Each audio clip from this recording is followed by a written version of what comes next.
AT&T Internet Provider Honest Review, watch before using.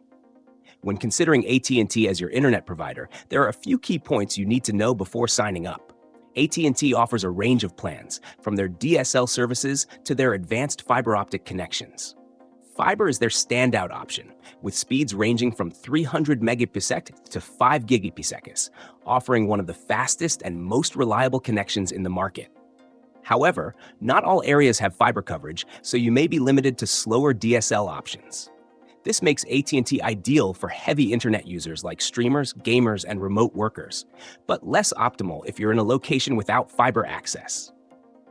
One of the strong suits of AT&T is its bundling options. You can pair internet with TV services like DirecTV and AT&T's wireless plans for discounts. But be cautious.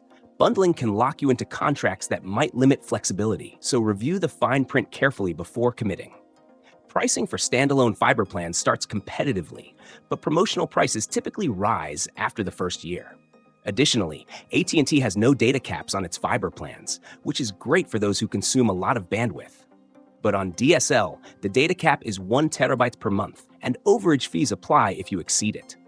Customer service with AT&T is often hit or miss. While some customers report smooth interactions and easy installations, others cite frustrations with long wait times and inconsistent technical support. AT&T also comes with equipment rental fees unless you purchase your own, and this can add extra costs to your monthly bill. In terms of reliability, fiber connections tend to offer very low latency and consistent performance. However, their DSL service can be slow and prone to outages, particularly in rural areas. Make sure to double-check your local coverage before choosing. Overall, AT&T is a strong contender in the internet provider space, especially for those who can access fiber. But if you're limited to DSL or don't want to deal with potential customer service headaches, you might want to explore other options.